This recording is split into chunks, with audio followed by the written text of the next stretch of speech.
Hi everyone, this is part 2 of my accordion video. I'm doing a voiceover because I had tremendous trouble with having enough space in iMovie. I've deleted a lot of movies and finally was able to accommodate this video, which I did a couple weeks ago. Oh, and then I had thyroid surgery. So that's an update, and today's a beautiful day. So the weather, everything's out of the way. Here we go. I am gluing down some pieces that I've already put together and sewn on my sewing machine. Okay, I'm going to speed things up because watching it now it seems a little too slow and boring for maybe your eyes. So this accordion journal was had a little surprise once I get going. I just kept going from side to side and trying to look at each section as a potential for composition area. So in this one, I got out my paint and did some finger painting, and then got out my favorite tool, which is that little dryer. I don't know why, it just is my favorite tool. I love it. And tried to prepare a surface for the next piece that I wasn't really sure what I was going to do. I did have a pile of things that I took over to my sewing machine, and I tried to do some layering, and then I tried to make pieces that were potential tags or pieces that would go into a composition. And I used these Tim Holtz, the last video, if you watched part 1, that's kind of where I ended with these Tim Holtz, I think they're called collage papers, and I bought a lot of stuff from Joann's with a coupon and wanting to use these Tim Holtz things. So they were really fun to work with, I have to say. Especially those pictures.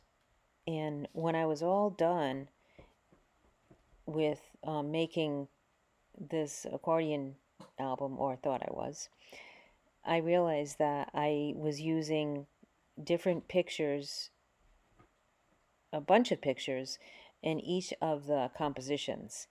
And this part right here, I was the most happy with. I just was so happy with this. I took a piece of cardboard that was on my desk that I used to use to hold my camera in place in the thing that holds the camera, which I've drawn a blank.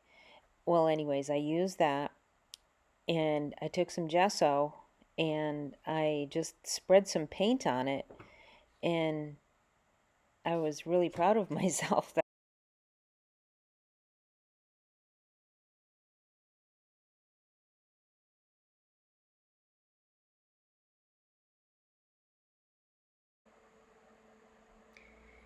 And I also love using that dryer. Did I say that already? I don't know why I go to video, voiceover, and it seems everybody comes home. Should have done it earlier, but I might have an interruption. So moving on, I have some paper that I coffee dyed, and I was really happy that I was able to use the brown on the top. I feel like it's the crispy edges of a brownie, and it's just almost the best part. I know a lot of people like to tear it off, but I just like to find places and ways to use it, so I did get to do that here. And lucky for me, my glue bottle was working. So my thoughts on this were that I was trying to continue to layer and not hinder myself from layering, because a lot of times I will layer it a few times and then I'll feel like I'm covering up what I just put down and that I have just defeated myself. But when I look at other people's work and they have so many different layers to it, it looks so nice. I don't know if other people have that problem when they're working with layers, just how hard it is to keep layering and covering up something that you started off that looked good, and then now you're going to layer it some more. I don't know. It's a crazy thought that goes through my head while I'm trying to make the composition into something that looks like a composition that had a little bit of thought put into it. So this digital was part of a pile of papers that I was going to do something else with, but it just happened to me feel like it worked with everything. And, you know, a little ink around the edges is always nice.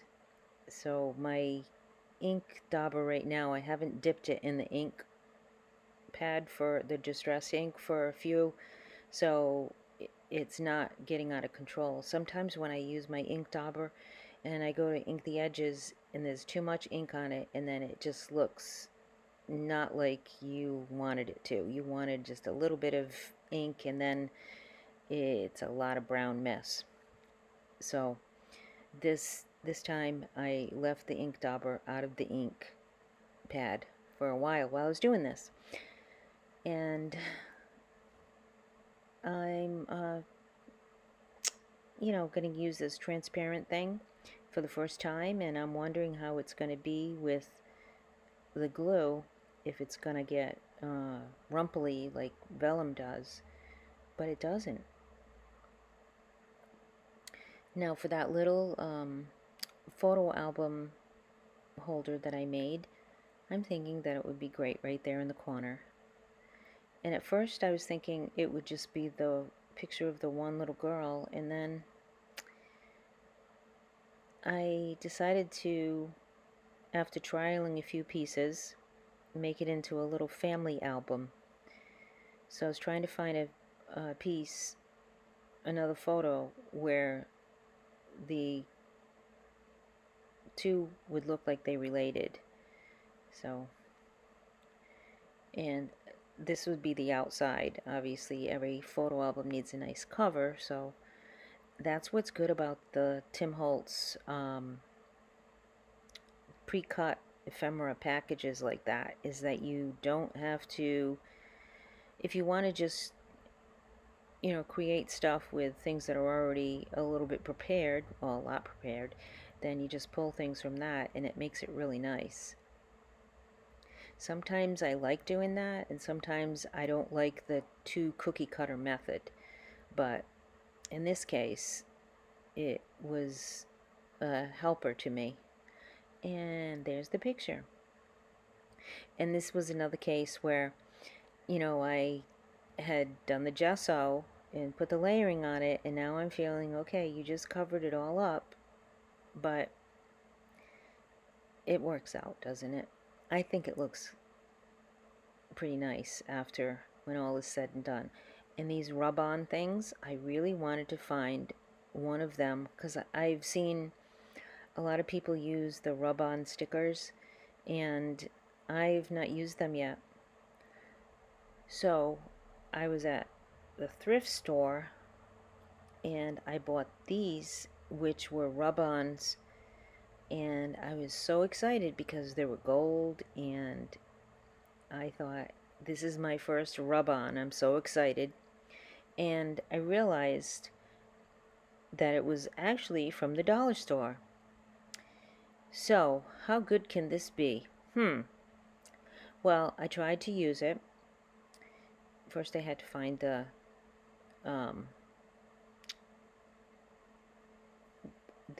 bone folder thing to use it to rub on, because that's probably the best one, or a pencil, but it was not rubbing on.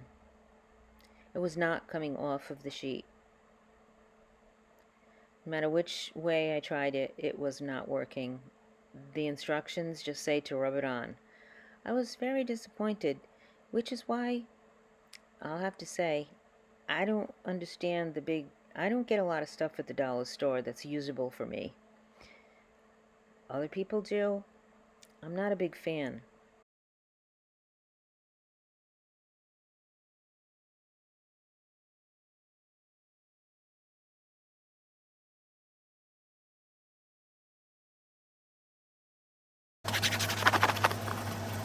So I wish that my desk was a little bit cleaner, but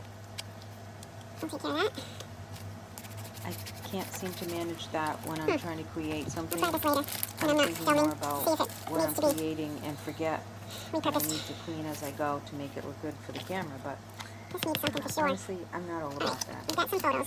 So let's fill in this back here. And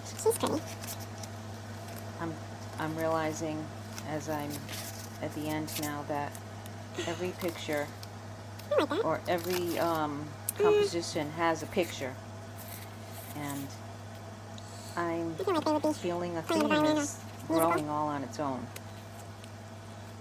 And little pieces of paper that I keep aside are becoming layers, which I'm enjoying. I didn't want to cover up her feet, but I realized that I had to in order to make this layer look come together.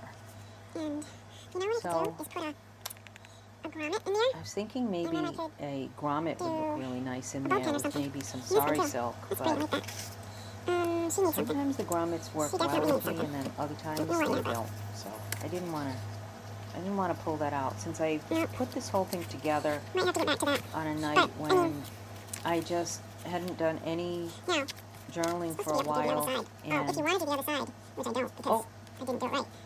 now I'm looking at the journal and I'm seeing when I turn it over, it's upside down. And usually with journals, of accordion journals, there's two sides, like an upside and a downside. And I was thinking, oh dear, well, I guess I blew that one, but I guess I just decided to keep going because not every journal has to be like the other person's journal. It's your journal. Tell yourself that as you're working on something, and if you're having fun, you're having fun with it. I was really excited when I found those corners, those photo corners. I inked them a little bit, and I really like those because my mother-in-law used to have those a lot in her photo albums. Now, I feel like something else needs to go in there with her. It's a little bare on that page. But because I'm at the end, I'm feeling like sometimes when you're at the end, you need to walk away and give yourself a break. But I am one of those that likes to finish what I started.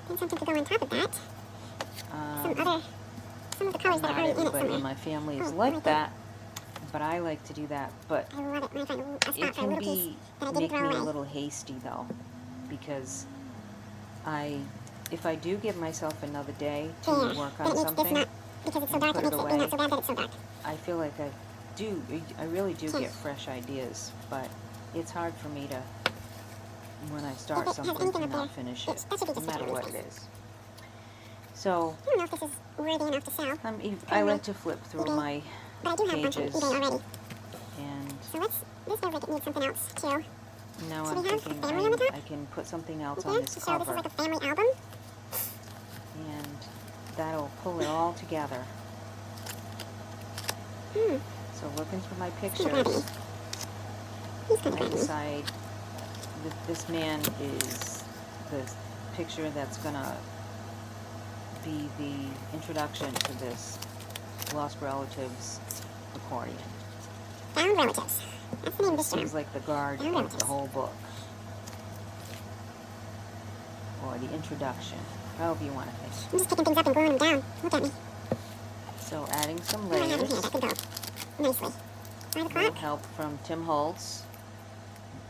What does that even mean? Love these He's a lot of work. pre-cut He looks like he's done a lot of words. work. I used to cut them all out of Ink that magazines when I first Doesn't he started. look like he's done a I work? had Sure. a lot of envelopes filled up with Okay. I think I made sentiments. this really good use of my Tim Holtz And things now that I look, just got because you can just buy they're it. not sitting in the I mean, container somewhere. okay, They've let's been look at this. What does this And even mean? while I Troy have rate? I don't these know, but let's use it. these sentiments I out, think I wanted something else on there, but I haven't. I what, decided, so that maybe works. there's a few more places. If I had, Let's if I flip was through able it. to I find hope I my was on screen antique some of that time. tape Alright, that let's I go through made, this. She's cute. that would be nice, This is so because pretty. I think there would, there's a lot of places that would Easy go breezy. really nicely. Cute. So Easy. I might not, I'm Places, not done drawing with spots this underneath album, there. is what I think I'm saying. And Mother, daughter, that's okay. and this looks like a bride.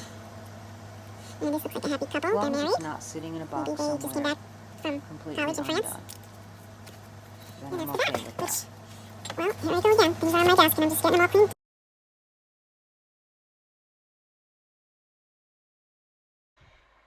So I'm looking around at my desk and picking up things and gluing them down and tweaking them as I go along and enjoying it.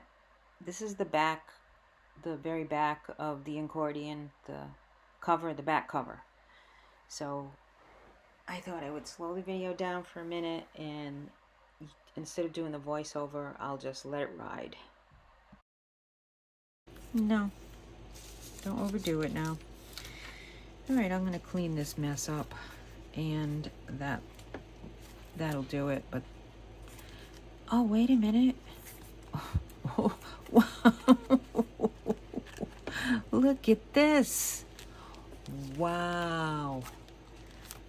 There's a whole nother section there. Maybe that's where you turn it over. And then I could make this side. See, I thought if this was upside down, then that wouldn't make sense. Maybe I don't have to do it upside down. Maybe I do it this side. Oh, a whole nother section to decorate. Wow, well, this has been really fun, though. I mean, I don't know how long I've been working on this, but I had a lot of help with the Tim Holtz things. And I enjoyed it. I'll do the other side maybe by myself, and then I'll do a flip through, and I'll call it part B flip through of Accordion Journal. So that'll be for next week. Thanks for watching me this week. I'll see you in the next one.